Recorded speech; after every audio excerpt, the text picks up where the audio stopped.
Bien, retomamos. Ya fueron a suministrarse glucosa, ya empezaron con su glucólisis. Bueno, ahorita están en la digestión todavía, ¿no? De su almidón.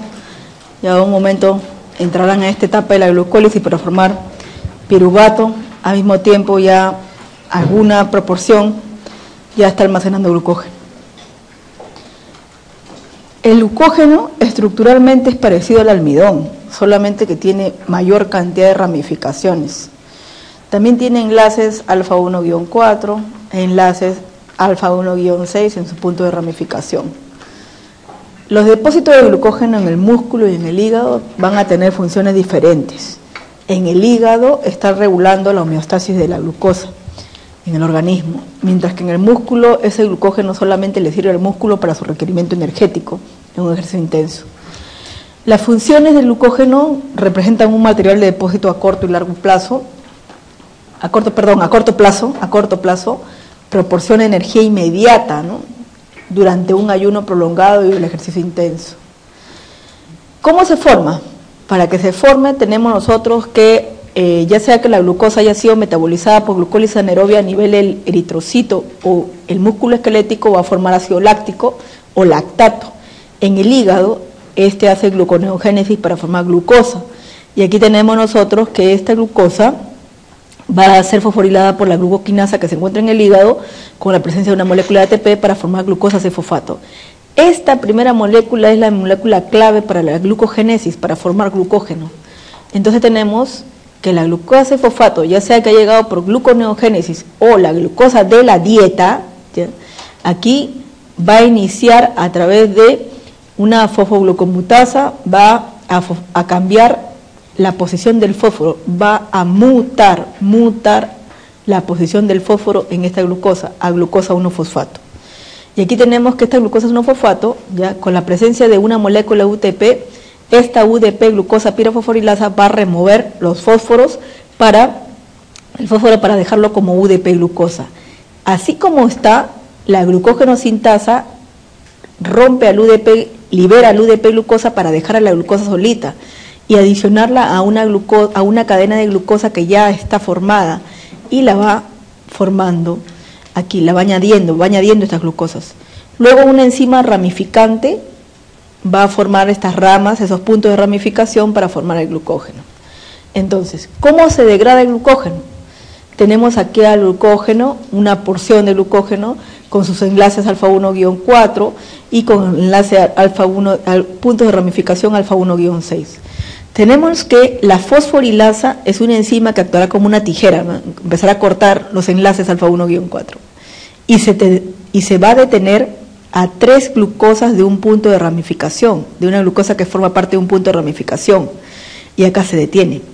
Luego una transferasa transfiere estas 3 glucosas dejando a la glucosa con su punto de ramificación y la fosforilasa sigue rompiendo aquí, sigue cortando.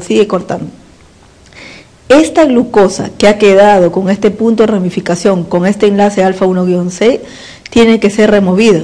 Entonces, acá la alfa 1,6 glucosidasa corta este último enlace y libera la glucosa. Te sigue quedando aquí, ¿no?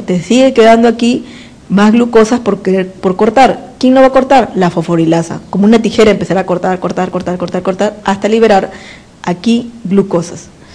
Pero vamos a ver más adelante que se libera solo glucosa o se libera como glucosa C-fosfato. Vamos a ver.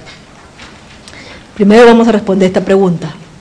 La reserva de glucógeno, respecto a la reserva de glucógeno, se almacena en el hígado en estado posabsortivo. En el músculo se depleta en un ejercicio extenuante y corto. Cuantitativamente es menor en el hígado. Es limitada por su propiedad hidrofóbica. Respuesta 2. Se almacena en el hígado en estado posabsortivo y es mayor en el hígado, ¿ya? No es limitada por su propiedad hidrofóbica. Ahora, ¿cómo se dan las variaciones de los niveles de glucógeno entre las comidas durante el ayuno nocturno? Aquí tenemos la concentración de glucógeno hepático, ¿ya? Y aquí tenemos nosotros el horario. Ojo que esto solamente es un ejemplo. Cada quien tiene que construir su gráfica en su cabeza para su tiempo en que se levanta, tiempo que toma desayuno, tiempo que almuerza, etcétera. Entonces, hipotéticamente pensemos que ya todos estamos aquí desayunando a las 8 de la mañana, ¿no? Algo que no sucede, obviamente, y tenemos que nuestra tasa de glucógeno empieza a elevar. Luego esto empieza a caer al mediodía, a la 1, prácticamente a la 1, ya descendió y aquí estamos con el almuerzo, ¿no es cierto? Luego empieza a elevarse un poco, pero no se eleva tan alto porque nosotros aquí estamos en plena actividad, pues. Se entiende que estamos trabajando. Y aquí como a las 7 de la noche ya tenemos foja cero de glucógeno. Cenamos, sube otra vez y toda la medianoche está elevado hasta que empieza a caer a las 6 de la mañana, ya casi ya no tenemos nada. Entonces ya está esperando la llegada del desayuno para otra vez subir. Ya. Entonces, si tú no desayunas, esto está así. Hasta la hora de las galletas, que ha sido a las 11, que ha subido un poco, ¿no? Que no ha desayunado, ha pasado eso. Ya. Entonces, hemos mencionado que esto es hipotético. Las horas lo marcas tú. Tú armas tu gráfica en tu cabeza con tus horas que toma desayuno. Si no toma desayuno, estará así, pues hasta la hora que va a almorzar, tal vez a las 4 va a almorzar. Porque por acá ya tomó desayuno recién acá y ya se transformó su gráfica ya. Cada quien tiene una gráfica individual. Entonces, igual, pero el paciente lo mismo. Entonces, tenemos que... ¿Qué pasa si tú no tienes glucógeno? ¿Cómo estás vivo? Por formación de cuerpos cetónicos, por gluconeogénesis. El metabolismo de glucógeno, entonces, va a estar acompañado por la formación de glucógeno, por glucogénesis, y para eso requiere una señal hiperglicemiante que va a estar activado por la insulina para regular a la glucógeno sintasa, y tienes a un precursor, a la glucosa 6-fosfato, que va a conducir a la síntesis de glucógeno. Mientras que el catabolismo produce energía. Aquí tenemos que el glucógeno hepático tiene que ser cortado por glucogenólisis. Entonces sus enlaces van a ser rotos aquí. ¿Y quién va a dar la señal? Una señal hipoglicemiante, necesidad de azúcar. Entonces es activado por el glucagón, que va a actuar sobre la enzima reguladora glucógeno fosforilasa para dar un producto final, glucosa 6-fosfato. ¿Ya? Cuando actúa esta glucógeno fosforilasa, te da como producto final glucosa 6-fosfato. Y esta está relacionado ya con la degradación de glucógeno. Entonces quiere decir, voy a retroceder solamente para que veas, que cuando actúa esta fosforilasa, te da glucosa 6-fosfato, no te da glucosa, te da glucosa 6-fosfato. Entonces hay que eliminar ese fósforo para que te dé glucosa sola y se vaya al torrente sanguíneo y pueda ser absorbido por las células. En cambio, esta glucosidasa que rompe aquí a este nivel, sí te libera glucosa. ¿Ya? Entonces, el glucógeno, ¿ya? Por una glucógeno fosforilasa tendrás glucosa 1-fosfato, luego una fosfoglucomutasa te dará glucosa 6-fosfato. Esta glucógeno 6-fosfato en el hígado tiene que ser metabolizado por la glucosa 6-fosfatasa, que le quitará ese fósforo. Y aquí te queda glucosa. Entonces va a ser distribuido por la sangre a todos los tejidos que lo requieren.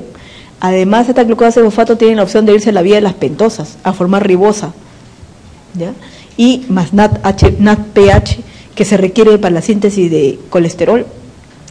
También esta glucosa 6-fosfato tiene la opción de ir a hacer glucólisis, tanto en el músculo como en el cerebro, formar piruvato. Y este piruvato se descarboxile para que entre el ciclo de Krebs, de CO2 y agua, o este piruvato, dependiendo de dónde se encuentre, forme lactato. Entonces, todo eso va a conllevar esta molécula.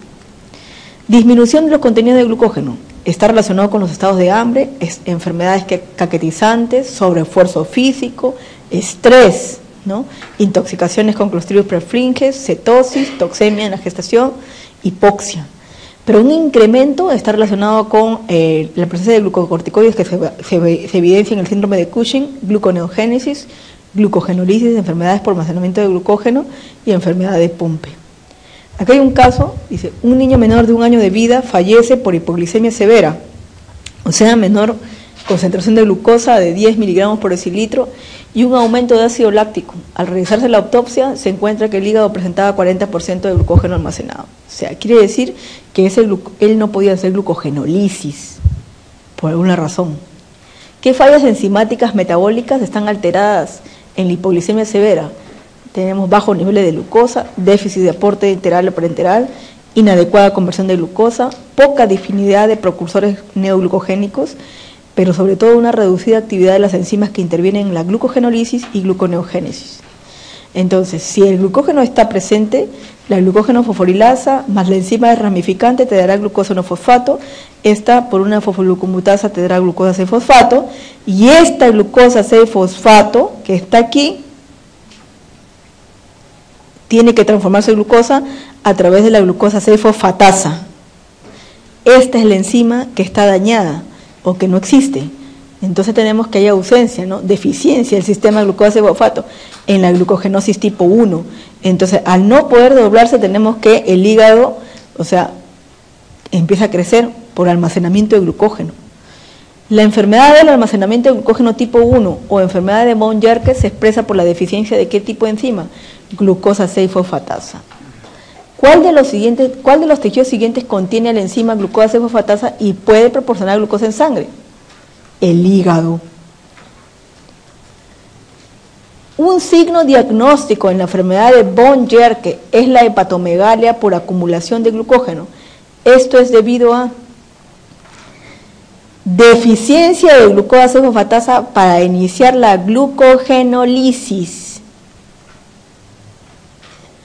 La regulación de la glucosa sanguínea. El páncreas va a secretar insulina, ¿ya?, que se va a dar cuando existe una elevada proporción de glucosa, o va a secretar glucagón cuando existe baja concentración de glucosa. En el caso de la secreción de insulina, cuando hay una alta concentración de glucosa, esta va a favorecer ¿a quiénes? Va a favorecer que en el hígado la glucosa pueda almacenarse bajo la forma de glucógeno, va a favorecer que a nivel tejido adiposo el glicerol se una a los ácidos grasos para formar triacilglicéridos, y a nivel de tejido muscular estos aminoácidos constituyen la formación de proteínas. Pero cuando disminuye la concentración de glucosa, el glucagón lo que hace es que glucogenólisis a nivel del glucógeno para formar glucosa, lipólisis, favorece la lipólisis, ¿para qué? Para que el triacilglicerio se desdoble a glicerol y ácidos grasos, y para que exista proteólisis a nivel muscular. Sobre la homeostasis de la glicemia señala el enunciado incorrecto. El hígado aporta glucosa a la circulación en estado postprandial. ¿Cómo va a aportar glucosa a la circulación en estado postprandial? Almacena. Se supone que lo va a almacenar bajo la forma de glucógeno. En estado postprandial la insulina favorece la captación periférica de glucosa, ¿sí? En estado posabsortivo el cerebro recibe glucosa hepática, ¿sí? En estado postprandial está activada la glucógeno sintasa, ¿sí? Hay que formar glucógeno. En un ayuno prolongado es importante el ciclo de Cori, ¿sí? Entonces lo incorrecto es la A. La insulina ejerce muchos efectos directos sobre los diversos tipos de células en tejidos como el músculo, el tejido adiposo, hígado, piel, etc. ¿Cuál de las siguientes actividades celulares no aumenta después de su exposición a concentraciones fisiológicas de insulina? Ya. Transporte de glucosa en la membrana plasmática, sí se da. Oxidación de la glucosa, se da. Gluconeogénesis con insulina, no. Entonces, lipogénesis sí, y formación de ATP y ADN. Entonces, esta es la respuesta, la C. Esa no aumenta, esa actividad celular no aumenta. Efectos metabólicos de la insulina. Ya. Habíamos mencionado que la insulina se unía a su receptor a nivel de células musculares y células adiposas, y eso hacía que el CLUT4 pueda favorecer el ingreso de la glucosa. Entonces tenemos aquí células musculares, tenemos células adiposas y aquí tenemos el hígado. Entonces, vamos a empezar. Empieza la glucosa, ingresa al hígado, hay síntesis de glucógeno, a su vez hay glucólisis, a su vez la glucosa, aquí la glicerol 3-fosfato se desvía a la formación de triacilglicéridos porque hay mucha cantidad de glucosa, los intermediarios metabólicos van a hacer desvío para formar, luego tenemos que se forma piruvato en una de esas vías, y aquí tenemos que se descarboxila acetilcoenzima A. Si hay mucho incremento de acetilcoenzima A, esta participa en la lipogénesis para formar ácidos grasos y para que formen parte del glicerol conjuntamente con el glicerol forman triacilglicéridos, que luego van a ser removidos del hígado por las VLDL. Entonces, las proteínas, por otro lado, los aminoácidos ingresan al hígado y van a constituir la formación de proteínas. Asimismo, la alanina se transamina a piruvato y el piruvato se descarboxila nuevamente a acetilcoenzima A, entra el ciclo de Krebs, si esta acetilcoenzima A, si está en mucho exceso, va a ir a hacer lipogénesis, formación de ácidos grasos y para formar triacilglicéridos posteriormente. Entonces tenemos aquí que en el músculo, ¿ya?, la glucosa entró, forma también glucógeno muscular, hace glucólisis, forma piruvato, el piruvato se descarboxila acetilcoenzima A, se va al ciclo de Krebs, esta acetilcoenzima A participa en la lipogénesis de ácidos grasos, y aquí tenemos nosotros que estos ácidos grasos van a constituir parte de los triacilglicéridos, ¿no? Estamos acá ahora, y aquí los aminoácidos a nivel muscular también van a ver a la constitución de proteínas. Ahora, estamos aquí. La glucosa entró a través del GLUT4, se hace glucólisis, forma piruvato, acetilcoenzima A. La acetilcoenzima A, si se encuentra en gran proporción, se desvía la ruta de la formación de ácidos grasos para formar triacilglicéridos.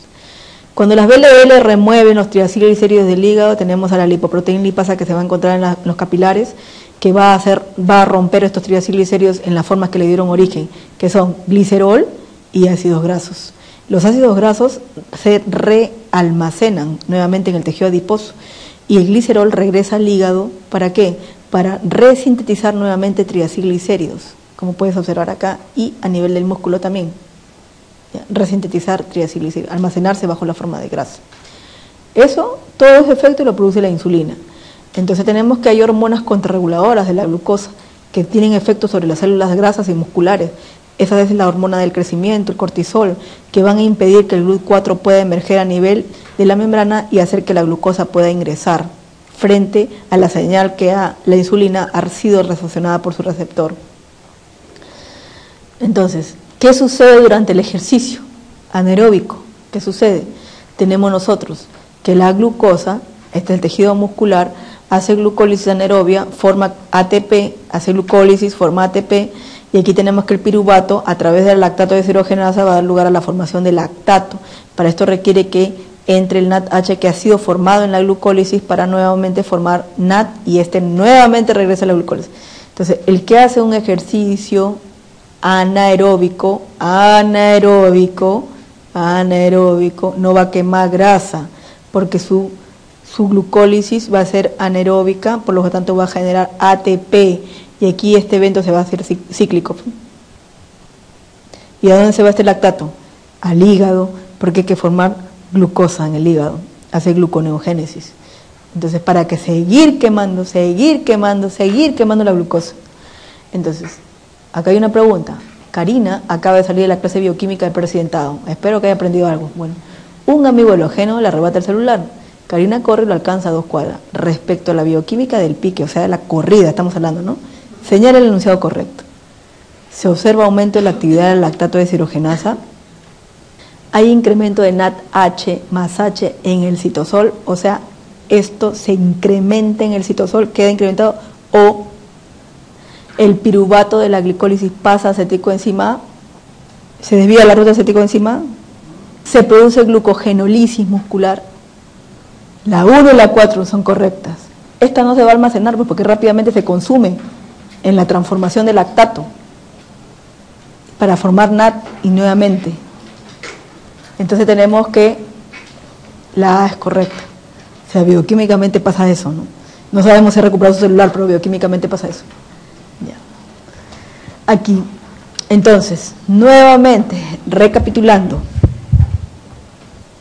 A nivel del músculo esquelético, glucólisis. Hace glucosa, forma la glucosa, hace glucólisis, forma piruvato, se han formado 2 moléculas de ATP y el piruvato a través del lactato deshidrogenasa forma lactato, y este lactato, aquí está el ingreso de NADH más H que se produce para formar NAD, y aquí tenemos que este lactato se va hacia el hígado, y aquí estamos en el hígado, y el lactato hace gluconeogénesis a través de piruvato, y este piruvato se transforma en glucosa. Esa es la ruta. Los músculos en ejercicio con intensa actividad glucolítica anaerobia incrementan la producción de ¿qué molécula? Lactato. Por eso que esa acidosis en el lactato que se da, la acidosis láctica, les produce el dolor muscular, el adormecimiento. Después que nunca han jugado fútbol, no sé, y juegan fútbol, corren, o hacen un ejercicio intenso, ¿no? ¿En cuál de los siguientes órganos es metabolizada la glucosa en mayor porcentaje mediante glucólisis? Músculo esquelético. ¿Qué fenómeno bioquímico se produce cuando el músculo se contrae en un medio anaeróbico? ¿Acumula piruvato? No. ¿Convierte lactato en piruvato? ¿Disminuye la formación de lactato o incrementa la formación de lactato? Incremento de lactato. Regulación hormonal durante una dieta normal. ¿Qué pasa en una dieta normal? Aquí estamos. En una dieta normal el páncreas va a secretar células del páncreas insulina, se va por la vena porta. Tenemos que del intestino la glucosa, los aminoácidos, la grasa también van a ser transportadas. Bueno, en este caso los aminoácidos y la glucosa pasan por la vena porta y llegan hasta el hígado. La grasa va a ser removida por el tejido linfático a través de los kilomicrones, ¿no es cierto? Y luego esta grasa va a ir aquí al músculo, también se va al tejido adiposo. Entonces tenemos nosotros que la glucosa que ha entrado en el hígado, estamos en una dieta normal, ¿ya? La glucosa se hace glucólisis y forma piruvato, ¿cierto? Este piruvato que está aquí va a descarboxilarse acetilcoenzima A, y la acetilcoenzima A se va a la ruta de la síntesis de ácidos grasos, grasa, para almacenar en el tejido adiposo y para almacenar en el tejido muscular. Paralelamente, de forma inmediata, entró la glucosa, va a almacenarse también como glucógeno en el hígado, pero de forma inmediata se va a los tejidos por el sistema porta, los tejidos que lo requieren. Una de esas es el cerebro, y otro, el músculo, otro, el eritrocito, pero el eritrocito, acuérdate que hace glucólisis anaerobia, por lo tanto te va a botar lactato, y este lactato se regresa al hígado, y del hígado se transforma en piruvato a través de la lactato deshidrogenasa, pero como piruvato no va a la ruta gluconeogénica para formar glucosa, porque no estamos requiriendo glucosa, se desvía acá, se forma acetilcoenzima A y este va a la ruta prioritaria de formar grasa, tejido adiposo, y se almacena tejido adiposo y tejido muscular. Por otro lado, los aminoácidos ya van a la síntesis de proteínas, y algunos aminoácidos, como el caso de la alanina, se transamina piruvato, y también va aquí, se descarboxila acetilcoenzima y su prioridad es ir a formar grasa. Entonces aquí, síntesis de ácidos grasos, se almacena en el tejido adiposo y en el tejido muscular. También el grupo amino, ya lo sabes, de los aminoácidos se va a formar urea para ser eliminado a través de la orina. Ya, ahí estamos en una situación normal. Ya, esta es una situación de ayuno prolongado, o sea, lo que has pasado hace un momento contigo. Ya, estamos. Con los que no han tomado desayuno, ¿no? Y su última cena ha sido a las 8, ya vemos, de la noche. 8, 10, de repente están haciendo dieta, no lo sé. Ya. Páncreas va a segregar glucagón. Y aquí tenemos, mira, ya no hay nada acá en el intestino. Tenemos hígado, proteólisis, va a formar aminoácidos. Los aminoácidos, los precursores gluconeogénicos entran a formar glucosa, gluconeogénesis. Entonces, inmediatamente el cerebro requiere glucosa. Entra aquí, hace glucólisis, ciclo de Krebs, fosforilación oxidativa, pues tiene CO2 y agua formada acá. Aquí, la glucosa inmediatamente se va al eritrocito, que es su molécula de combustible, su única molécula de combustible, forma lactato. El lactato se va al hígado, por lo tanto el lactato es gluconeogénico, forma glucosa. Nuevamente glucosa al cerebro, nuevamente el eritrocito. Entonces, tenemos que en ese juego estamos, mientras que el tejido muscular hace proteólisis, libera los aminoácidos como glutamina y alanina, ambas que están transportando el grupo amino llegan aquí al hígado, hacen gluconeogénesis y el grupo amino se va a formar urea. Entonces tenemos que el tejido adiposo hace lipólisis, remueve los ácidos grasos, y el glicerol se va al hígado, que es gluconeogénico, para formar glucosa, porque el cerebro lo está requiriendo, porque el glóbulo rojo lo está requiriendo. Los ácidos grasos se van hasta el hígado para formar cuerpos cetónicos. ¿Por qué? Porque esta glucosa que se está formando por gluconeogénesis no es suficiente para el cerebro, entonces requiere cuerpos cetónicos para que lo ayuden. Entonces los cuerpos cetónicos se irán al cerebro, se irán al músculo también, para ayudarlo al músculo a poder mantenerse con energía.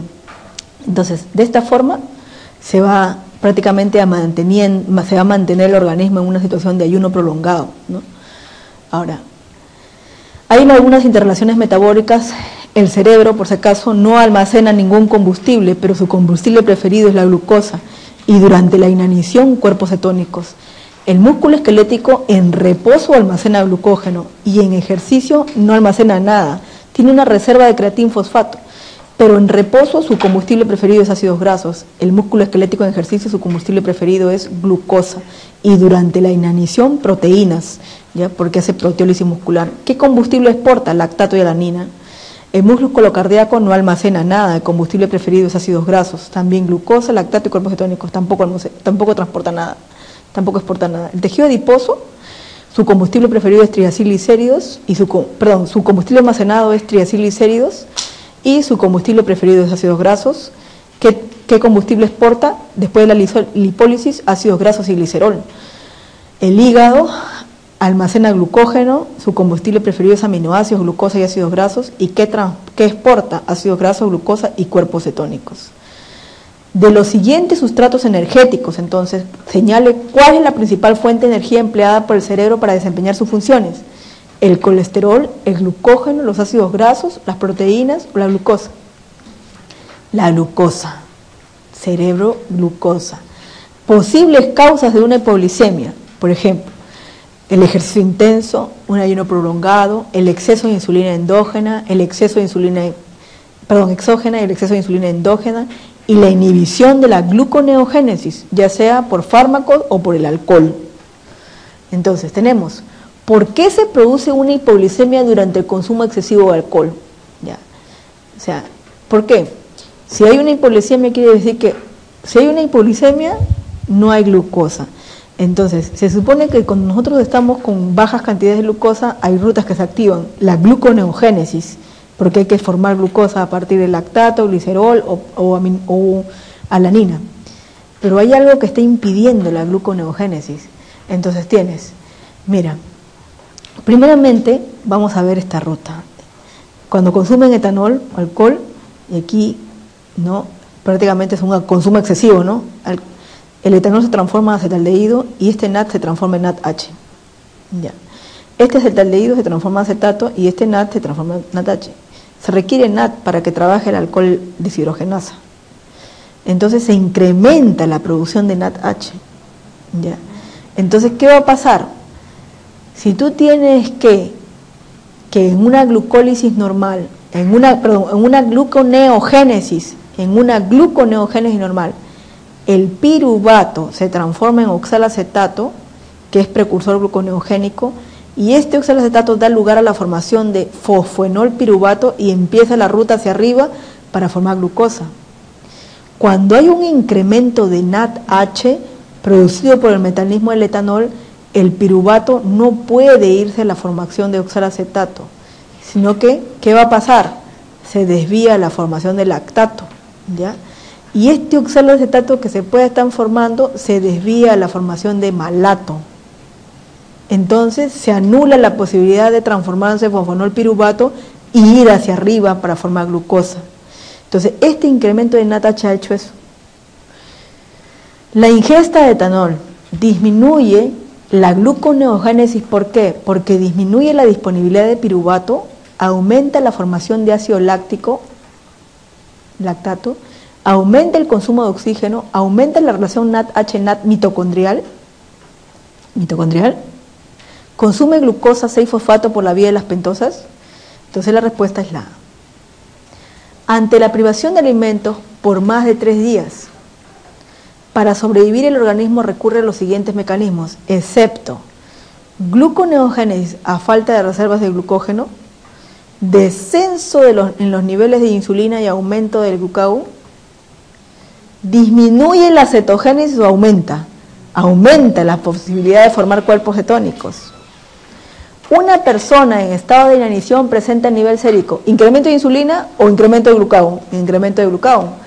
¿Disminuyen los ácidos grasos esterificados o aumentan? ¿Qué cosas son los ácidos grasos esterificados? Los ácidos grasos no esterificados son los ácidos grasos libres. Entonces, si ha habido lipólisis, ha aumentado los ácidos grasos no esterificados y estamos frente a una inanición. Entonces tenemos que hay un incremento de ácidos grasos no esterificados, porque pueden preguntarte como no esterificado y ese es ácido graso libre. El incremento de la oxidación de ácidos grasos es característica entonces ¿de quién? Ayuno prolongado, fase postprandial, aumento de gluconeogénesis, aumento de carnitina, palmitoiltransferasa o hiperglicemia. Un ayuno prolongado. El metabolismo energético principal en el cerebro, ¿cuál es? El metabolismo energético, la glucosa. ¿Qué sucede en la diabetes mellitus tipo 2? Entonces, ya vimos el caso de la insulina, cómo actúa, ahora vamos a ver qué pasa en la diabetes tipo 2.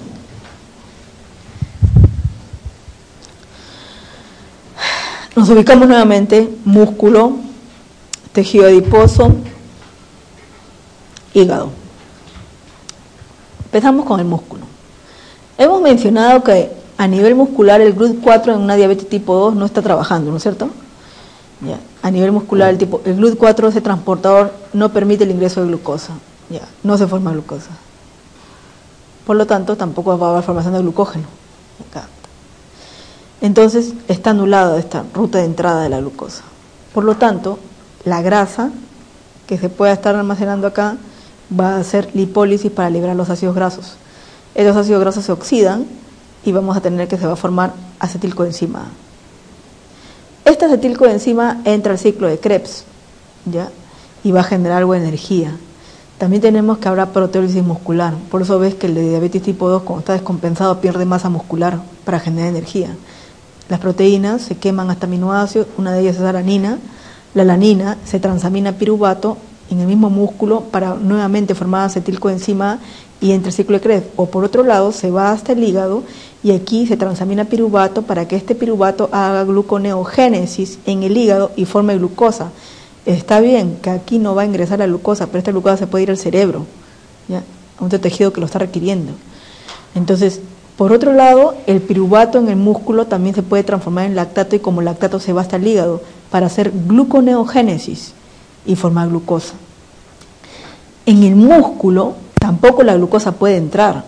Por lo tanto, en el tejido muscular tenemos triacilglicerol que hace lipólisis, forma ácidos grasos y glicerol. El glicerol se va hasta el hígado para hacer gluconeogénesis y formar glucosa. Y aquí tenemos que los ácidos grasos se van hasta el hígado para formar acetilcoenzima A y esta acetilcoenzima A tenga la opción de ir al ciclo de Krebs o ir a la formación de cuerpos cetónicos. En un diabético descompensado se va a incrementar la tasa de formación de cuerpos cetónicos, eso va a estar en demasía. O por lo general está formando cuerpos cetónicos, pero el que está descompensado va a incrementar esta ruta que tiene que ir, de qué va a depender que opte por ir al ciclo de Krebs o ir aquí a la formación de cuerpos cetónicos, lo vamos a ver más adelante. Entonces, como cuerpos cetónicos sí puede entrar al músculo, ¿ya? Y aquí nuevamente se metabolizan estos cuerpos cetónicos a la molécula que le dio origen, acetilcoenzima, entra al ciclo de Krebs y sigue generando energía en este paciente diabético tipo 2. Una deficiencia de insulina, ¿qué causa? Los siguientes efectos: lipólisis en el tejido adiposo, aumento en la glucogénesis muscular, disminución de la gluconeogénesis hepática, solo uno, correcta, gluconeogénesis hepática. En una diabetes gestacional tenemos que los niveles sanguíneos altos de glucosa van a estar en la madre, ¿no es cierto? Le proporcionan glucosa adicional al bebé, ¿ya? Entonces, ¿qué va a pasar? Este bebé va a nacer con un aumento de peso. Si un niño un recién nacido, proveniente de una gestante que ha tenido diabetes gestacional, es un recién nacido que su incremento y su concentración de insulina es alta, porque está tratando de tratar de aplacar la cantidad de glucosa que están. ¿Ya? Entonces, ¿qué va a pasar? En un recién nacido de la madre diabética no es capaz de realizar gluconeogénesis. ¿Por qué? ¿No tiene carbono de reserva? Sí tiene, por acción hormonal de la insulina, la 2. La formación de lactato está disminuida, ¿no? No puede hacer lipólisis. ¿Ya? ¿Por qué? Porque se lo está impidiendo la insulina, el incremento de insulina. Su concentración de insulina está elevada en un recién nacido de madre diabética. Historia natural de la diabetes tipo 2. Tenemos glucosa expresada en miligramos por decilitro, y la función relativa de las células beta del páncreas. Entonces tenemos que en un síndrome metabólico prediabético ya tenemos que prácticamente la glucosa en ayunas cómo se va comportando, ¿no? Va subiendo, y tras las comidas cómo se va elevando, pero a su vez, paralelamente, en un inicio de la diabetes, en un tiempo cero, a un síndrome prediabético, tenemos que la función de las células beta empiezan a bajar, y el nivel de insulina también está en subida, y ya en un tiempo cero empieza a caer, pero antes, 5 años antes, vamos a decir, si estamos hablando de años, 5 años antes que te dé la diabetes, está en un pico, ya anunciando su caída ya. Entonces tenemos aquí, 15 años antes está, el nivel de insulina está aquí, y aquí estamos. Una vez que inició la diabetes, la caída ya empieza a ser más drástica, ¿no? Hasta 30 años, y la función de las células beta también ya más drástico aquí. Los pacientes con diabetes tipo 2 pasan más de 12 horas del día en estado postprandial, y aquí tenemos un estado postprandial, por ejemplo el desayuno, el almuerzo y la cena, ¿no es cierto? Y aquí tenemos que en un estado postprandial casi están más tiempo en la duración del estado postprandial, ¿no? Otra vez aquí la comida, medianoche, desayuno, nuevamente la comida, pero sin embargo esto, esta ingestión de comida que hayan consumido aquí en el desayuno, casi todo el tiempo están en un estado postprandial. Ahora, umbrales para el diagnóstico de la regulación alterada de la glucosa, tienes en una categoría normal, prediabético y diabético, glucemia en ayunas, menor a 100, normal, en un estado postprandial, después de ingerir alimentos menores a valores a 140. En una situación prediabética estás entre 100 y 125, ¿no? En una persona diabética estamos con valores mayores a 126 y valores mayores o iguales a 200. O sea, debe considerarse que no solamente aquí se debe tomar en cuenta la glucosa basal, sino también deberíamos considerar la hemoglobina glicosilada, porque podrían estar con una glucosa basal normal y una hemoglobina glicosilada prácticamente con décimas para considerarte diabético, y estás con una hemoglobina glicosilada. ¿Y qué significa eso? ¿Qué significa de que a pesar de tú tener una glucosa basal, en algún momento has hecho un pico alto de glucosa que se ha quedado como traza? Bien. Entonces tenemos acá que inclusive la tabla que es considerada en valores para ya diabéticos adultos mayores también es diferente. Entonces, y esto es ya desde octubre, fue publicado en octubre del 2000, en el 2012 ya se toman en cuenta estos parámetros. Por ejemplo, son considerados en la actualidad, aunque ya en la actualidad inclusive los valores están variando para mujeres y hombres, adultos mayores, se están tomando también eso en cuenta, pero bueno, aquí por ejemplo consideran el estatus de la salud, ¿no? La característica del paciente con respecto a su estatus de la salud. Por ejemplo, si coexisten pocas enfermedades crónicas, ¿ya? Y su estado cognitivo está funcional, ¿no? Está saludable, tenemos que su glucosa basal debe estar de entre 90 y 130 para un paciente diabético, ¿cierto? Pero mientras que, y aquí su glucosa antes de dormir de 90 a 150 y su presión entre 140 por 80. Pero cuando existen prácticamente dos enfermedades o tiene la coexistencia de dos enfermedades crónicas, ya sea que ya haya desarrollado bronquitis, asma bronquial, o sea, otras enfermedades o algún problema cardíaco, ya su presión arterial se eleva, etcétera, ya está ya un poquito, pero todavía es un paciente moderadamente, cognitivamente es moderado, entonces estamos hablando de que su glucosa normal, ¿no?, preprandial, o sea, la basal, debe estar considerada entre 90 y 150. 90 y 150. Y aquí tenemos que antes de dormir de 100 a 180. Pero cuando prácticamente la salud ya está desmejorada completamente y tenemos que es un paciente dependiente, altamente dependiente y ya hay un daño severo cognitivo, tenemos que es un paciente que sus valores normales entraban entre 100 a 180 como glucosa basal y antes de ir a dormir entre 110 y 200. Esta es considerada la presión que debe tener entre 150 y 190. Entonces aquí yo lo estoy considerando de rojo porque prácticamente los adultos mayores que todavía están, vamos a decir así, en actividad o están vigentes en actividad, están entre 70, 60 y tantos, 70 años, donde todavía, 70 y tantos, donde todavía incluso están trabajando, ¿ya? Entonces ellos deben considerar este valor como valor basal, y esto prácticamente así es como considera la Sociedad Americana de Diabetes, ¿ya?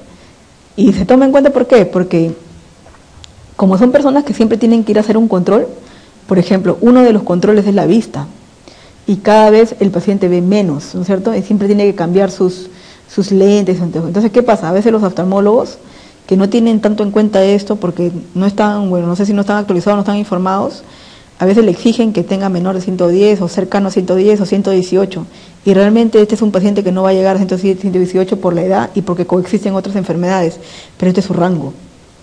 Ese es su rango que debe tener, y a ese rango es el que se le tiene que manejar, ¿no? Y no va a llegar pues a 118, siempre lo va a tener más elevado.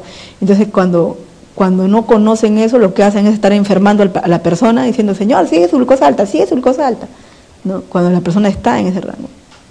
Es decir, la persona más enferma de saber que no puede bajar o no puede controlar la glucosa, ¿no?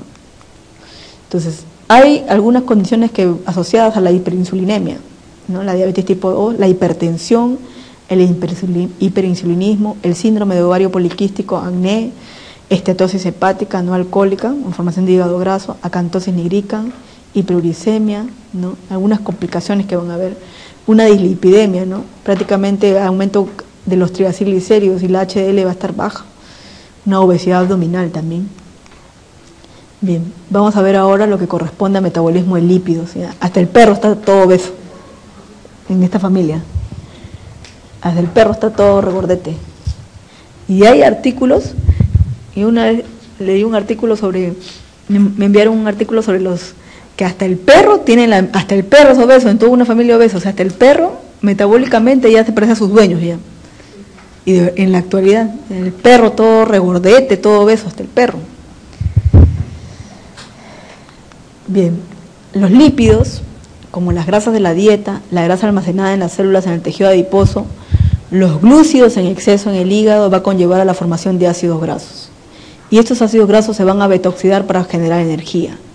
Entonces tenemos que el 90% de las grasas contenidas en los alimentos y las grasas depositadas en nuestro cuerpo se van a encontrar bajo la forma de triacilglicéridos. Recordemos que un gramo de grasa es equivalente a 9 kilocalorías por gramo. Tenemos también que el nivel de triglicéridos menores a 150 miligramos está dentro de la clasificación normal, en un límite superior de lo normal entre 150 y 190, un riesgo alto de 200 a 490 y muy alto, superior a 500 miligramos por decilitro. ¿Cuál es la mayor reserva de energía en kilocalorías que existe en el cuerpo humano? Los triacilglicéridos, equivalente a 9 kilocalorías por gramo, mientras que la glucosa y las proteínas está equivalente a 4 kilocalorías por gramo. Un gramo de proteína, un gramo de carbohidrato equivale a 4 kilocalorías por gramo. ¿Cuál es la reserva energética que contiene aproximadamente 9 kilocalorías por gramo? Las grasas. Ácidos grasos importantes en la nutrición humana.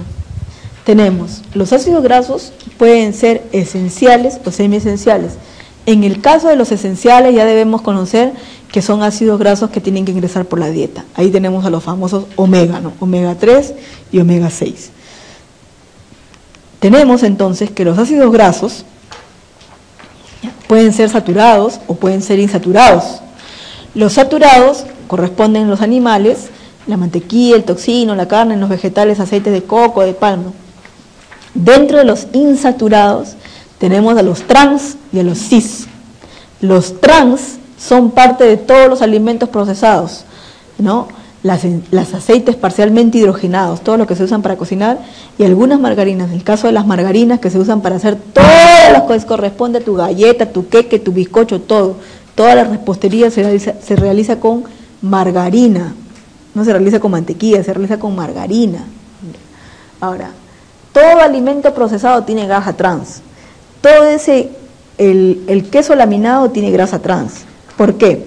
Porque el queso fresco no se puede laminar. No sale en láminas, el queso fresco no se puede, es imposible laminarlo. Entonces por eso tiene que tener grasa trans para que se forme como un bloque y empieza la lámina, el laminador, ¿no? Y ahí tú ya lo consumes con tu sándwich, le das a sus hijos, eso tiene grasa trans. El wafer, ya desde que yo lo empecé a decir acá ya dejaron de comprar wafer, pero el wafer de todas las golosinas, esa mantequilla tiene alta concentración de grasa saturada, alta concentración, es el más venenoso, por si acaso. Y aquí tenemos a los del grupo cis, y aquí están los omega, los polisaturados, omega 3, omega 6 y omega 9. Dentro del omega 3 tenemos al ácido linolénico, dentro del omega 6, también conocido como linoleato, al ácido linoleico, omega 6, y al omega 9, el ácido oleico en los vegetales. Tenemos que el omega 3 ya va a estar en frutos secos, en aceite de linaza, de soya, y también los animales marinos van a tener EPA y DHA, ¿ya? Pescados, etcétera. Entonces vamos a ver nosotros nuestra proporción que debe existir en el consumo de omega 3 o omega 6. ¿Cuál es la proporción que debe existir y por qué? Entonces, ¿cuál de los siguientes ácidos grasos siguientes es esencial y no puede ser sintetizado en el ser humano? El palmitato es ácido graso no esencial, palmitoleato, linoleato, oleato o beta-hidroxibutirato. Este de beta-hidroxibutirato no es ácido graso, él es un cuerpo cetónico. Entonces, el linoleato, también conocido como omega 6. Beneficios derivados del consumo del ácido eicosapentanoico, el EPA, que está en el omega, que es parte del omega 3, en la salud cardiovascular, efecto hipotrigliceridémico a nivel de las LDL y las VLDL. Tiene un efecto hipocolesterolémico, aumento del flujo biliar y del transporte reverso de colesterol. Tiene un efecto antitrombótico, formación de icosanoides de la serie 3. Tiene un efecto antiinflamatorio, formación de leucotrienos de la serie 5.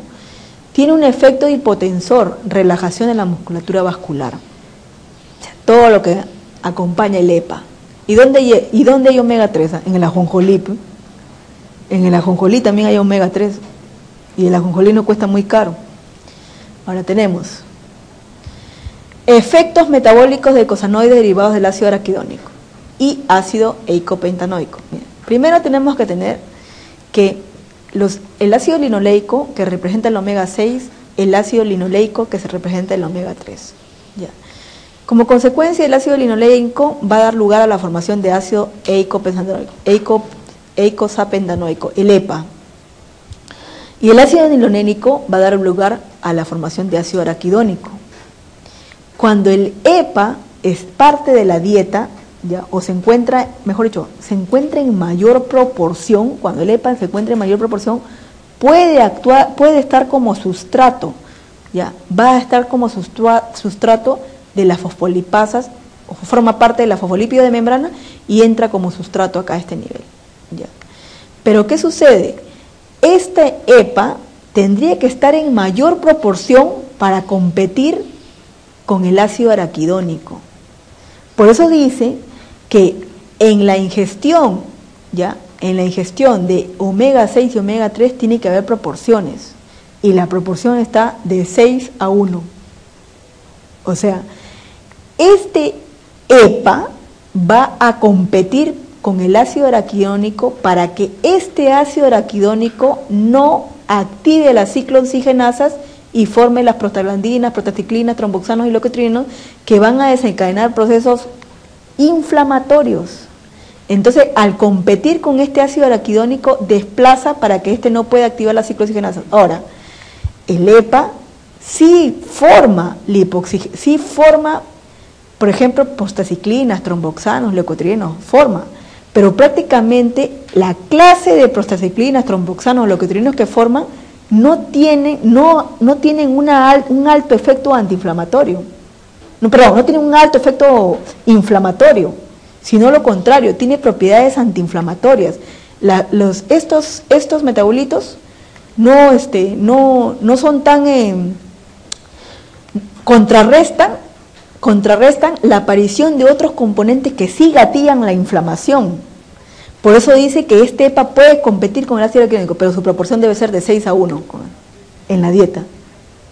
¿Ya?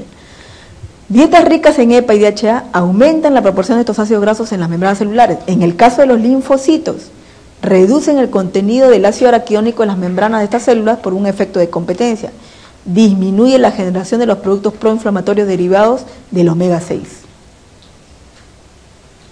O sea, uno dice omega 3, y el omega 3 son los frutos secos. Omega 3, el EPA que está en el pescado, ¿no? En el pescado.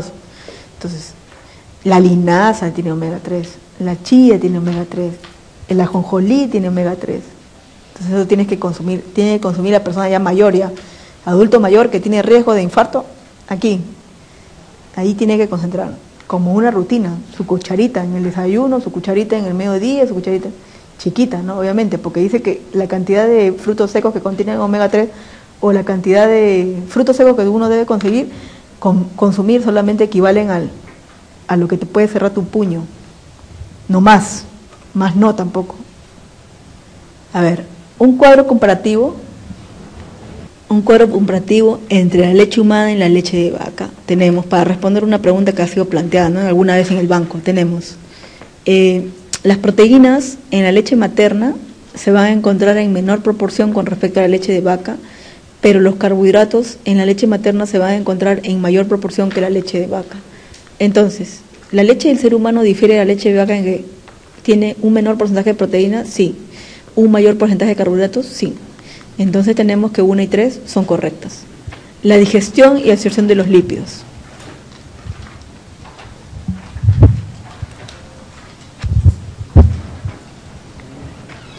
Tenemos que la alimentación usual que va a contener una alta concentración de triacilglicéridos, una baja concentración de fosfatilglicéridos, baja concentración de colesterol y también baja concentración de esterocolesterol.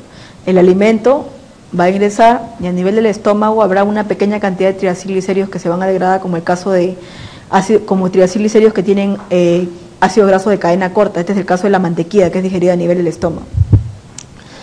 Tenemos que a nivel del duodeno las sales biliares van a dispersar las grasas y la lipasa pancreática prefiere de colesterol de ácidos grasos de cadena larga con más de 10 carbonos, ¿no? Aquí tenemos nosotros que a nivel del ayuno ya se da la absorción de las grasas, pero los triacilglicéridos, que ustedes ven una molécula de glicerol con 3 ácidos grasos, va a ser hidrolizado por la lipasa pancreática que romperá enlaces de los enlaces éster que están acá en los ácidos grasos para liberar ácidos grasos y quedarte moléculas parcialmente formadas como 1,2 diacilglicérido. Luego la lipasa pancreática sigue rompiendo enlaces y te va quedando solamente un ácido graso unido a este carbono 2 monoacilglicérido, ya, un solo ácido graso.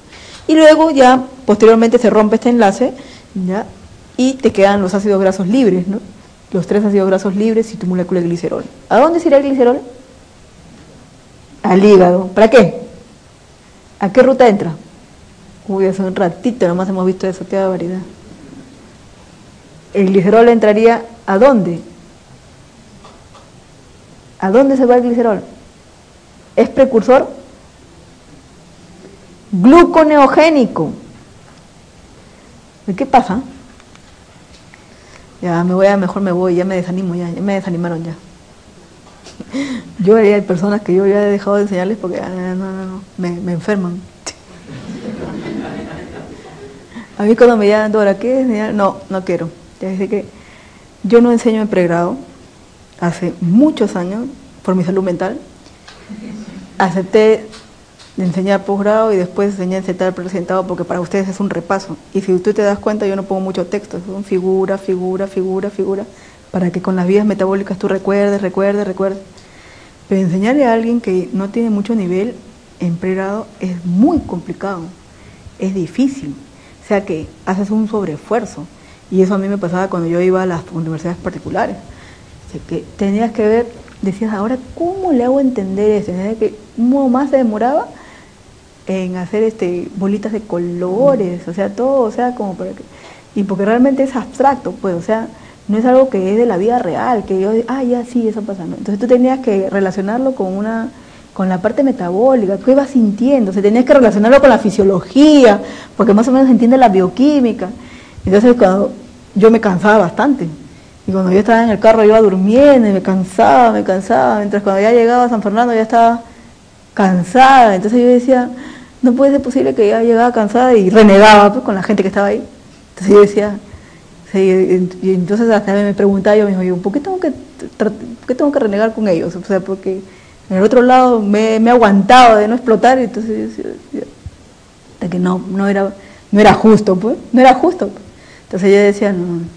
Entonces cuando en cambio tú llegabas a otro estado, estaban ahí ávidos por querer aprender, preguntando. En el otro lado, tú te equivocabas, ni se daban cuenta. Tú veías un error, y decías, hay un error en la diapositiva, tú lo decías, ni se daban cuenta. Les decías el error, ni lo tomaban en cuenta, ni lo anotaban. Entonces ya, pero sí, entonces dice, y ya eso de estar, yo enseño con figuras nomás, figura, ya, libro acá. Esta vía metabólica no queda claro, ya, regresamos a otra vía más simple, y de nuevo regresamos nuevamente a la vía que le han enseñado, porque las vías que a veces les ponen son vías resumidas. Por ejemplo, tú has dado cuenta que en la gráfica del ayuno, en el ayuno prolongado, de piruvato, el gráfico dice, de piruvato se va prácticamente de piruvato a grasa, dice, piruvato, grasa, ¿no? Pero ahí realmente quiere decir que el piruvato se ha carboxilado a acetilcoenzima A y la acetilcoenzima A, el incremento, ha gatillado la formación de síntesis de ácidos grasos. Pero eso no te dice la gráfica. Pero el que ya la bioquímica lo domina, al toque lo entiende y ya lo ve, ¿no? Pero entonces que el alumno está y dice, ¿cómo de piruvato ha transformado la grasa? ¿Cómo ha pasado eso? Entonces, ¿por qué? Porque le han puesto esa gráfica así, han sido tan maleados que le han puesto así, y yo digo, ya, vamos a buscar, mira, esto quiere decir esto, tal. Entonces, así como decir por pasos, ¿no? Y eso ya llega un momento que ya no se puede, ya las razones de poder hacer entender es un poco complicado. Si tú le haces recordar a la gente, integrando ya todo lo que sabe, es más fácil, porque esa persona está recordando lo que ha estudiado. Ese es el caso de ustedes, ¿no? Bueno, siempre y cuando hayan entendido la bioquímica, hayan estudiado, hayan pasado a la primera, a la tercera, no lo sé, pero es más fácil, porque tú le estás haciendo recordar y esa persona está integrando con otras especialidades. Eso es más sencillo. Pero a una persona que le tienes que enseñar, tú tienes que tener un arte para enseñarle la bioquímica, para que esa persona no lo odie. Y a lo contrario, pueda integrar con la fisiología, puede integrar con la farmacología, va a empezar a integrar. Y entonces ese es el propósito, nosotros que estamos en San Fernando, es nuestro propósito, hacer eso, ¿no? Entonces ya, agarramos ya, no entiende, ya, ven acá, y estamos ahí. Pero eso no se puede hacer en una privada, lamentablemente no se puede hacer. Entonces, las personas que sí son nuestra gente, sí tenemos que, estábamos ahí, ¿no? En cambio el de la privada viene a buscarte para que le enseñe. Entonces ahí ya esa es otra historia, ¿no? Entonces yo a veces no digo, no, la gente ahí me dice, ya no, o sea, no, cuando vienen así decimos, si esa persona no entiende, ya, lo que estás haciendo es contribuyendo a que un médico que no sepa nada, siga pasando y ya. Pero no, esa no es la idea. Con nuestra gente no es así. Entonces, nosotros estamos poquito, vamos, poco a poco. Pero en algunos lugares, por empezar a segregar a los alumnos, está con hacha, y esa es la UPC, por ejemplo. Les meten un nivel, pero de todo, fuerte, y hay gente que no tiene nivel, o sea, en el sentido de que no va a soportar. No van de lo simple a lo más complejo, van así de fuerte. Entonces, cuando ves sus preguntas, si tú ves las preguntas de bioquímica, tienen mucho más nivel que la pregunta de accidentado. Son preguntas donde tiene que saber inmunología, tiene que saber fisio, tiene que saber fármaco, tiene que saber todo, y es una pregunta con casos. Y tú le preguntas al alumno, lo ves, que el alumno no sabe ni dónde está ubicada la neurona, empezando por ahí. Entonces, ¿por qué hacen eso? Es una cuestión nada más mercantilista, porque hacen ingresar a todos, ¿ya? Y una vez que están adentro, ahí entra, porque ciclo de ciencia básica lo tiene Cayetano Heredia, y ahí les dan, pero de alma. Entonces, ves, las preguntas son tipo casos, son tipo así. Yo diría que el nivel que les hacen es solo no para que aprendan, porque nosotros decimos, ¿aprenden algo? No aprenden nada, ya. Lo hacen solamente por segregar gente nada más. Entonces vayan prácticamente empezando a hacer. Pero, por ejemplo, ese tipo de mentalidad de hacer todo en uno, todo, ya tienen que saber todo, ya acá con mi iglesia tienen que saber todo, o sea, todo en uno ya, tienen que agarrar de acá, de acá, de acá. No, esa no es la idea, porque el alumno tiene que ir de a poco. Se supone que, ¿qué significa generar el conocimiento? Va de a poco, va de a poco. Entonces, los planes, las mallas curriculares están relacionadas que si está llevando este curso, va a reintegrarlo con el de acá, el de acá, el de acá. ¿Ya? Esa es la idea. ¿Ya? Siempre y cuando lo hayan llevado así, pues de donde vienen ustedes, ¿no? Pero si no han llevado así, ya empieza el desorden ya, el desorden mental. Entonces ya bioquímica ya no se domina ya, para nada, ni siquiera para bajar de peso. Yo digo ni siquiera para bajar de peso, ¿sabe por qué? Porque en estos cursos a mí mucho me han preguntado sobre el uso de la carnitina, sobre el uso de los acopladores, sobre qué puedo, ¿sabe? Porque no saben, pues, entonces ya están usando ya están usando, no saben, pero si tú sabes la parte bioquímica, por lo menos la del ejercicio, la bioquímica metabólica de la quema de grasa, la gluconeogénesis, tú te vas a dar cuenta, o sea, de acuerdo conociendo tu metabolismo, obviamente, vas midiendo los tiempos, en qué momento tienes hambre, en qué momento ya te está dando sueño, en qué momento, cómo está tu velocidad de absorción para ti mismo, ¿no? O sea, tú ya manejas eso, tú lo vas a poder manejar, pero si no lo sabes, crees nomás lo que dice el personal training, que te va vendiendo polvitos para que tú bajes de peso. A ver, proceso digestivo, aquí estamos, triglicéridos. ¿Cómo se digieren? Primeramente, en la literatura mencionan que hay una lipasa lingual en la boca, hay una lipasa gástrica y hay una lipasa pancreática. La que rompe mayor cantidad de enlaces de ácido graso de cadena larga es la lipasa pancreática, y esta se va a dar a nivel del intestino delgado. Pero lo va a hacer conjuntamente con la colipasa, que es una proteína que va a favorecer la acción de la lipasa pancreática para empezar a romper los ácidos grasos. Los ácidos grasos, ya, parte se van a ir a formar jabones a nivel del intestino grueso para ser eliminados por las heces. Ahora, hay metabolitos, por si acaso, metabolitos que bloquean la absorción de los ácidos grasos, que se vayan a la parte del conducto vascular. Ya, hay metabolitos que hacen eso y que lo que hacen es saponificar la grasa para que se vaya por este límite. Entonces tú no vas a absorber la grasa si no la vas a eliminar por las heces. Hay principios activos de plantas que hacen eso. ¿Ya? Entonces, ¿qué hacen? La grasa que tú consumes se va a transformar, no toda, pues se transforma en gran proporción en jabón y entonces ya no entra a la circulación. No quiere decir que ese metabolito te va a eliminar la grasa que ya existe, que ya está acomodada ahí en el abdomen. El metabolito no va a hacer eso. Ni las hierbas ni las plantas que tú consumas van a hacer eso. Lo único que va a hacer las plantas es va a desvía la absorción y hace que tú puedas eliminarlo como jabones a través de las heces. ¿Ya? Pero no quiere decir que hay gente que equivocadamente cree que va a tomar algo y le va a quemar la grasa del abdomen. Eso no va a suceder. La grasa del abdomen, la única forma de quemarlo es por el ejercicio para que hagas beta oxidación.